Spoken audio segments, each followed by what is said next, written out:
How's it going? Got here a Badland ZXR 3,500 pound winch. Gonna go through the install as detailed as I can on my 2023 Suzuki King Quad 750. It's all already installed. I'm just gonna go through all the fine details and for the wiring, the winch install, and some of the issues that I had with putting it in. First thing you're going to want to do is remove a couple of items from the ATV. Your front panel where the winch is going to be installed, your side panels, 1 and number 2, the cover for your air box, and your air box itself. These will give you good access to all the things you need to do. The first thing I did was install a worn winch plate. I went with worn because it has the added supports in the back here that all the other ones didn't have. The only problem with this plate is when you went to install this part here, the angle of the front tabs was not enough forward, or I should say downwards, to where when you went to install this, it was hitting into the fender. I should say the grill right here. What I ended up having to do was heat this forward section up right here, and with this installed, beat on it somewhat to get it to angle slightly. Not installed on the ATV, but over on a workbench. Once that was done, it actually moved just a little bit enough to where when this was mounted up in there, it has a decent amount of clearance. It's kind of really close and touching, but I didn't have to cut anything out of the grill. So with that being said, I was a little disappointed in the worn winch plate. After the winch plate was finally installed with no issues, I mounted the winch itself, tightened it all down, snugged it up. To do that, there's a little grill plate in front of your radiator here you have to remove. Kind of makes it a little bit easier to where you can get this rubber flap up and out of the way. Not a big deal there. Those were the easy items to do, kind of after you had to bend the plate a little bit. And now it's off to the wiring and some of the locations of the parts that come with it. The bigger part for the wiring was this right here, which is the relay. There's only one really spot to put it, and it's way back here in the back of your seat. You want to mount it fairly low, but not so low that the wire terminals are going to be crushed. So just a little off the ground, couple screws drilled and tapped into the plastic. The wires the kit comes with, the red and the black are fairly long. The blue and the yellow are fairly short. The blue and the yellow are the ones that are supposed to go from the relay all the way up to the winch itself. They're not going to make it. The red and the black are to go from the relay to your battery, which is a real short run. You have to kind of use the red one due to the fact that the circuit breaker box is installed on that one, and it has kind of special angled terminals on the inside of it, so you just can't cut them off and crimp any old terminals on it. The black one I utilized to run to the winch. That's this one here. It goes up through the tube all the way down to the winch. I went out and purchased from West Marine a 6-foot section of green cable, and that one runs all the way to the winch. So I have my black and green cables going to the winch. I utilized the blue cable that came with the kit to act as my ground wire to the battery.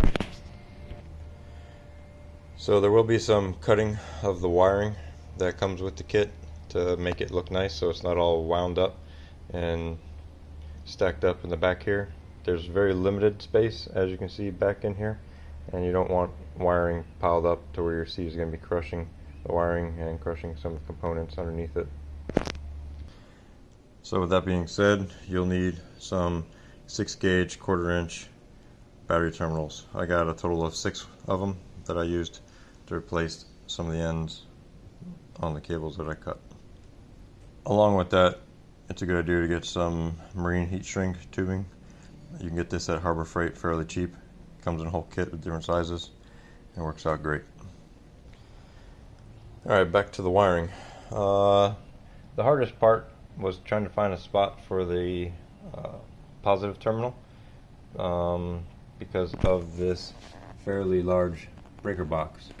As you can see, I mounted it down here. It goes behind the air box that mounts here. There's some room back here because the air box stops about right here, and this is a void. I just drilled some screws, some holes, and put some screws through it. Got some spacers to space it off the wall a little bit, and secured it there. Once that was done, I cut the wire short to be able to go to the positive terminal, and the other wire ran through and ran up to here. I did have to cut an extra hole down here for the positive wire to go through. Not a big deal. The 2 cables that come off the relay that come down to the motor are here. They come on down and go up to the terminals on the winch. Like I said, the green, I had to go to the yellow, the black turned into the blue. I did add some extra protection with some wire sleeving on them that I ran maybe an inch or 2 up inside the main conduit that comes from the ATV itself. Once you got the main cables ran and figured out, the next item is the harness that comes with it for the switch mounted control and the remote control. One of the first items is to find a hot lead that comes on when your ignition turns on. For this, I utilized the 12-volt cigarette lighter plug that comes installed on the outside here. I peeled back the wiring, I should say, the protective sleeve, and got access to the wire that's the hot lead. Spliced a wire into it right here and ran it down into the main conduit and then back through here. It's the red wire you see coming out of here. That red wire goes underneath and splices into this red wire that comes in the harness for the controller. The other 2 wires on the harness are down here. They're the black and the blue that slip up onto those terminals on the relay. The routing of that harness comes through here and follows the rest of it in through here. It is this leg right here. There is a Y adapter right here. That's part of the harness. This one here goes forward, connects to here where there's a connector, and I have that ran up here underneath the little straps that come with the ATV, through here, back up into there, and out here going up to the switch. The other part of the harness is this piece right here. I have it going back here, and it comes along top and goes down to there. I'll show you what that is in 1 second. That goes to your remote connector. Pop it open, and there it is. The remote connector is on its own separate harness that you can plug in. You can stand a decent amount away from the ATV when you're using the winch. This is the remote connector, and there's a side that plugs in to the side of the ATV.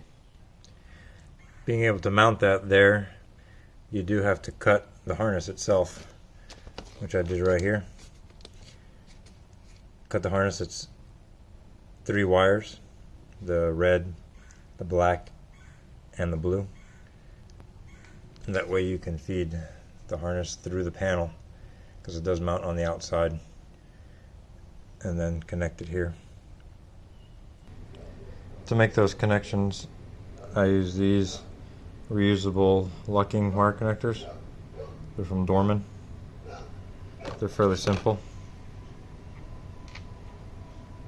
They're 3 pieces. The ends screw off, and you have a metal connector kind of inside. You slip this piece over the wire, and then you push the wire into the metal there, and then screw that other piece back down on it. Makes a pretty secure connection. I wouldn't say it's watertight, that's why I used the shrink wrap over them. So if I ever had to take this panel off, all I would have to do was be to cut the shrink wrap and disconnect half of the wire terminal. I also did add a little charger cord to it,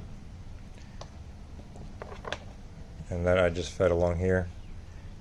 Here's your positive side with a little breaker, and the negative terminal goes on top of there.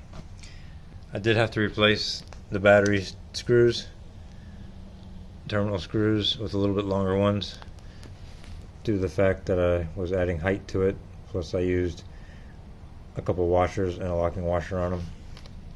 Same for this here. They are 6mm, and I believe the length was a 20. It was an M6 1 by 20. And a little added information for the air box. It is fairly easy to remove. There are 3 screws that hold it in place. One there has a clamp around the intake that you just have to unscrew and loosen up, and 2 hoses, one there and one down there, that have little clips on them. You just gotta squeeze them and slide them off. It's fairly easy to remove. And once you're all done with that, hopefully everything shall work. Turn it on.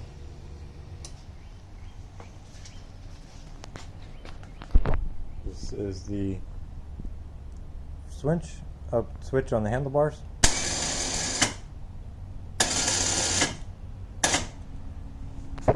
And the remote control on it.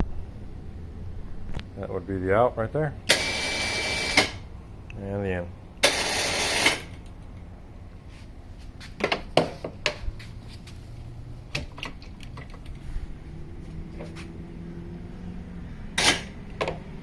It is a very fast winch. I was expecting it to be probably half the speed that it is, but it does have quite a bit of speed to it.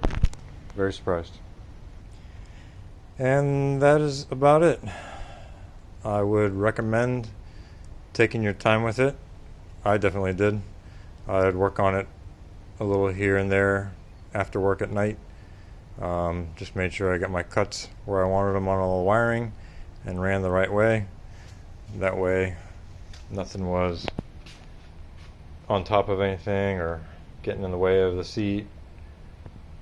It just made it a little bit simpler, and it looks a little bit more factory installed, I think. Hopefully this helps.